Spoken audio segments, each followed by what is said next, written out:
Voici un ver de vase, la créature la plus terrifiante et répugnante que j'ai jamais vue. Il possède 4 crochets venimeux à chaque coin de la bouche. Tu ne veux surtout pas te faire mordre. Je suis connu pour avoir des animaux de compagnie bizarres. Du coup, j'ai trouvé un site web qui les vend pour la pêche. Elle les vend comme appât vivant. En réalité, personne ne les achète comme animaux de compagnie. Je crois que je vais être la première personne au monde à acheter ces créatures. J'aurai enfin l'occasion de montrer les capacités incroyables et éblouissantes de l'appareil photo. Alors, achetons-le. Quelques jours plus tard, un dealer m'a apporté un colis et j'ai enfin pu voir ce qu'il contenait. Je vois. Voilà des vers de vase. Même si je suis vétérinaire, ils me font assez peur. Bon, regardons-les de plus près. Voici les vers de vase sous le matériau d'emballage. Alors je les ai soigneusement retirés à l'aide d'une pince à épiler pour. Je peux l'examiner de plus près. Voici un ver de vase. Vous voyez comme ils sont répugnants? Leur bouche ressemble à celle d'un extraterrestre. C'est tout pour cette section. Ils ont des crocs qu'ils utilisent pour attraper des choses comme des crevettes dans l'océan. Je vais vous montrer ça rapidement. Une chose. Et laissez-moi vous dire. J'ai acheté 12 vers de vase et je vais les mettre dans un aquarium. Ça va être un vrai cauchemar. Pour fabriquer l'aquarium, j'ajouterai un mélange d'eau, de terre et de piment. Enfin, nous le remplirons complètement d'eau car les bombes de sang dans le récipient sont tellement. Elles restent ainsi. Pour l'instant, je me suis contenté d'arroser légèrement la terre pour la maintenir humide. Mais je rencontre un premier problème, je pense que je n'aurais pas dû verser l'eau directement dans la terre. Sa texture devint un peu étrange, et l'eau devint complètement noire. Je l'ai donc vidée. J'ai récupéré l'argile et l'ai rincée dans l'évier. Puis je l'ai rincé. Remettez-le dedans. Déposez une fine couche de sable dessus et remettez l'eau. Comme vous pouvez le constater, l'eau est maintenant limpide. C'est parfait. Au milieu. C'est sur ce monticule que je ferai toute la décoration, y compris planter des plantes rouges, et enfin le remplir d'eau. Commençons par y mettre des blocs de bois. J'ai inséré les pièces et je me suis dit que les formes brûlées qui sortaient du centre formeraient un joli motif. Je voulais qu'elles ressortent par le haut, alors je les ai faites. Tous les morceaux superflus ont été enlevés et poncés pour donner à la structure en bois un aspect plus fini. Il était temps maintenant de poser les pierres. Vous vous demandez peut-être. On les appelle des galets de rivière, mais ce n'en sont pas. Celui de gauche s'appelle en réalité un rocher ancien.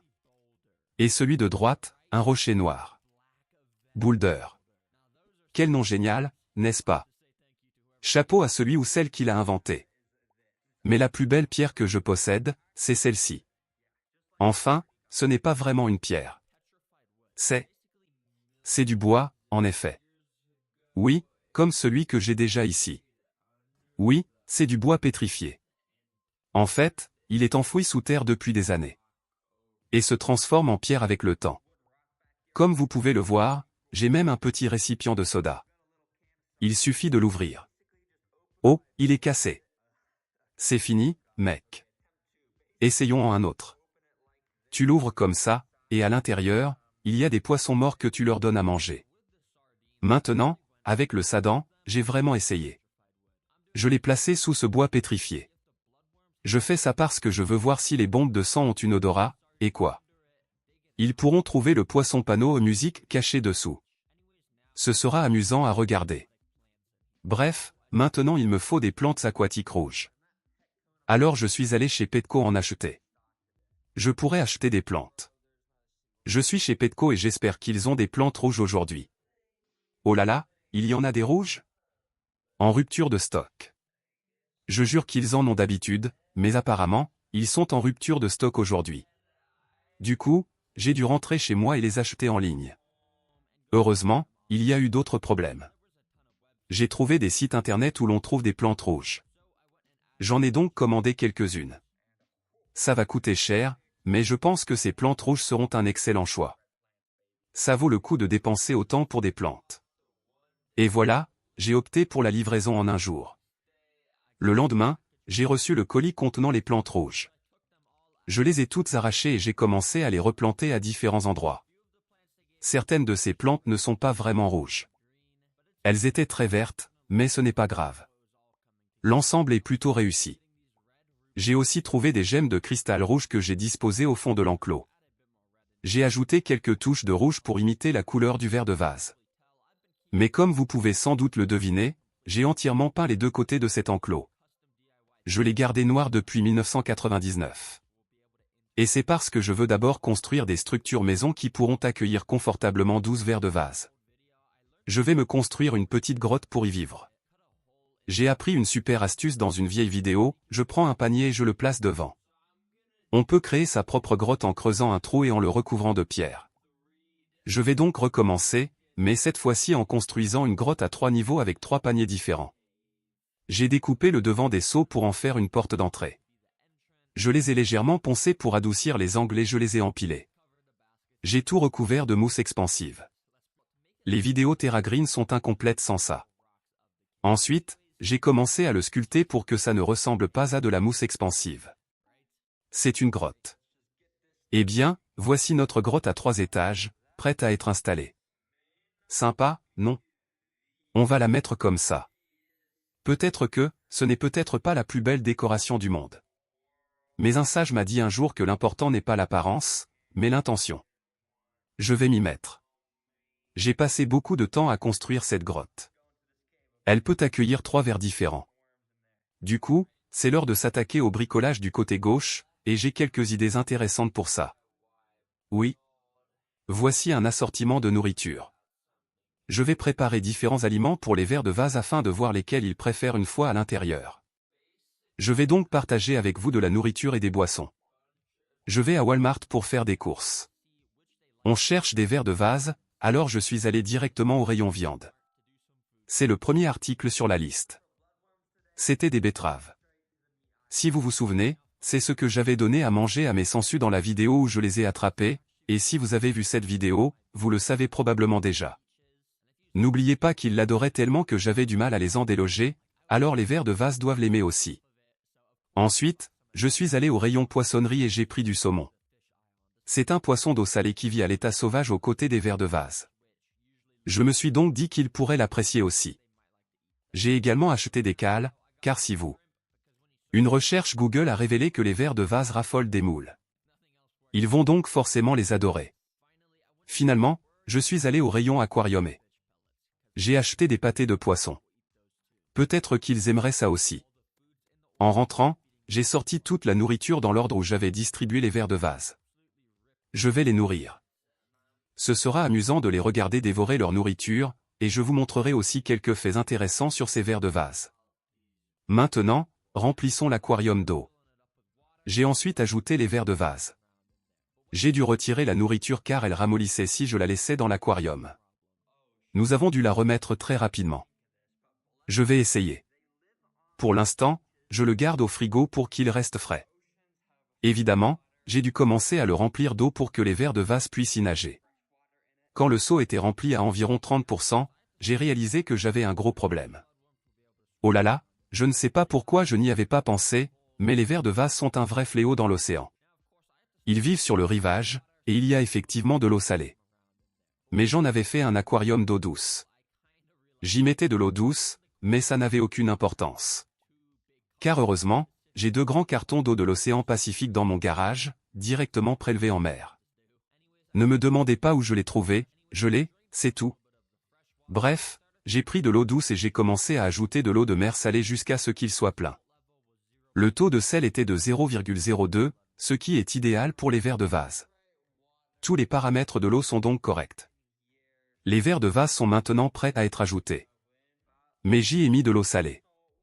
Cela ne signifie pas que les $200 que j'ai dépensés en plantes d'eau douce seront gaspillés. Elles pourraient toutes mourir, mais le thème. Je ne veux pas remplacer mon chauffe-eau. J'ai donc acheté cette lampe rouge sans chaleur. Comme vous pouvez le voir, elle colore l'eau en rouge, ce qui est pratique car, lorsqu'on ajoute des vers de vase, il faut chauffer l'eau. La couleur devrait au moins ressembler légèrement à celle du sang.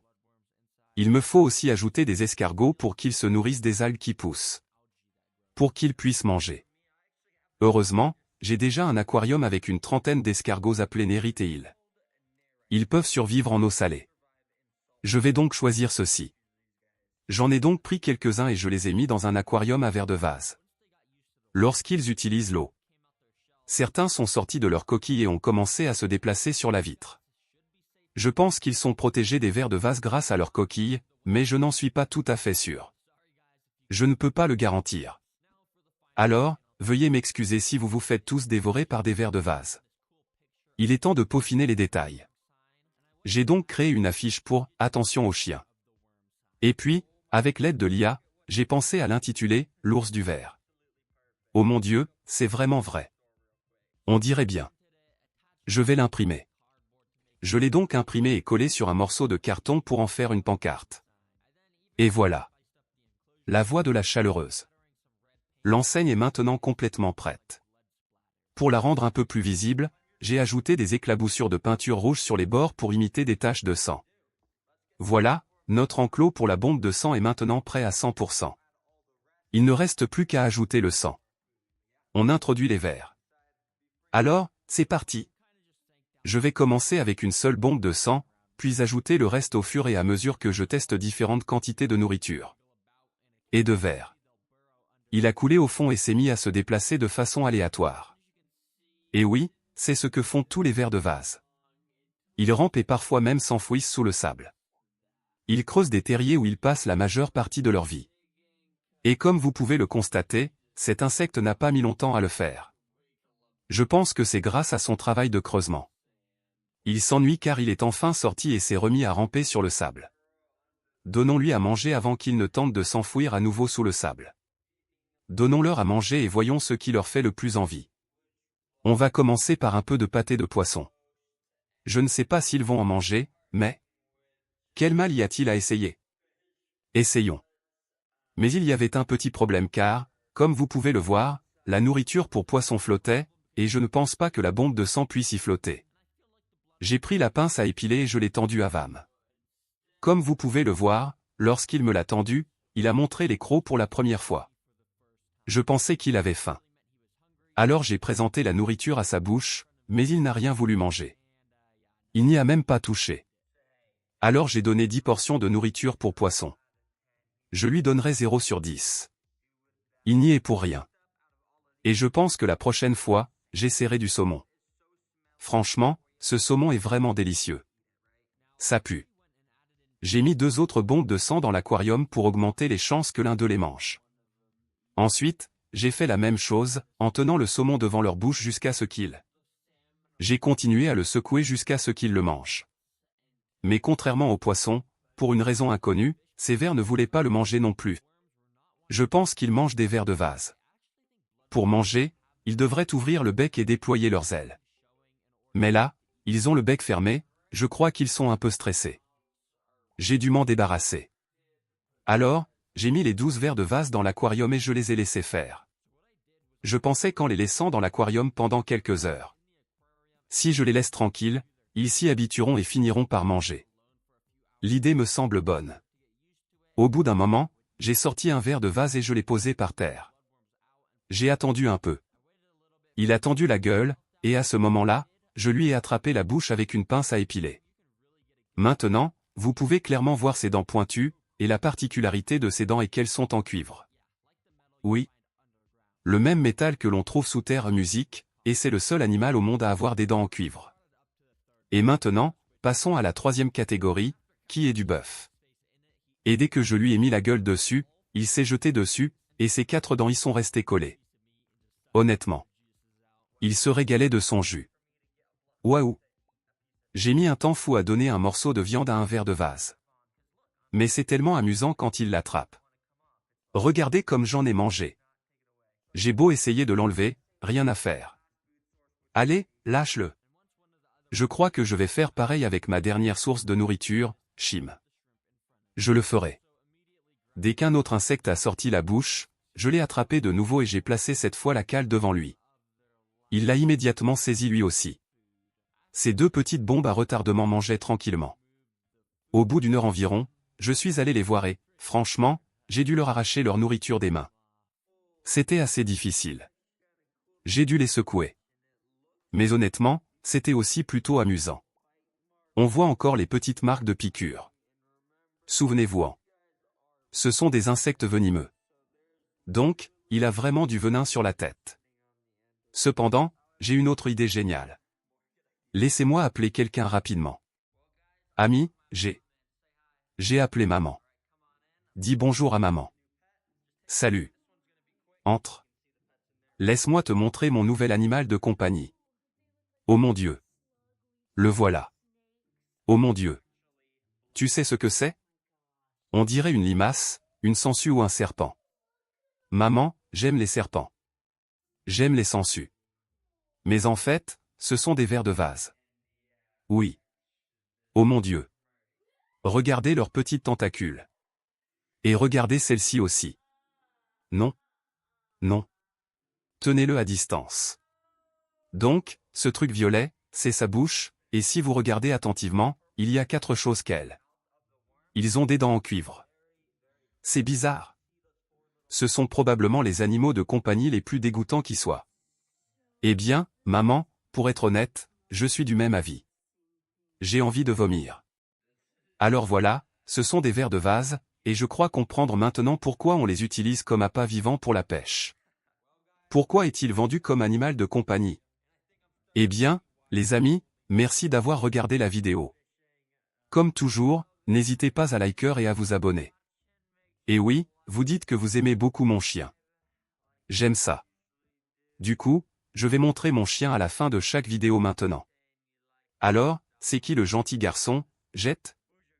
Oui, oui, oui, mon gentil garçon.